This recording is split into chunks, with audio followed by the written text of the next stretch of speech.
Alaga kong aspin, ayan. Yang kulay black, si Kili sa kapatid ko. Ito naman yung aso kong aspin, na malaking aso. Hinihintay niya pong matapos kumain yung isa. Pagkatapos niyang kumain, pag may tira, siya naman ang uubos. Ganyan siya kabait. Hindi siya yung aagawan niya, hindi. Hinihintay niya talagang matapos yan. Well, pag mayroong tira, lalapangin niya, guys. Ayan o, behave na behave yan. Hinihintay niya talaga matapos. Hintayin nyo nang matapos bago dyan kakain. Ayan o, pero pinakain ko na din siya.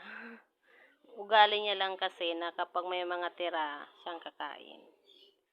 At ugali niya rin na hintayin niyang matapos bago niya kakainin. Hindi yung siya makikipag-agawan, guys. Ayan ang aking alaga. Naku, naghihikab na sa sobrang paghihintay. Takam na yan.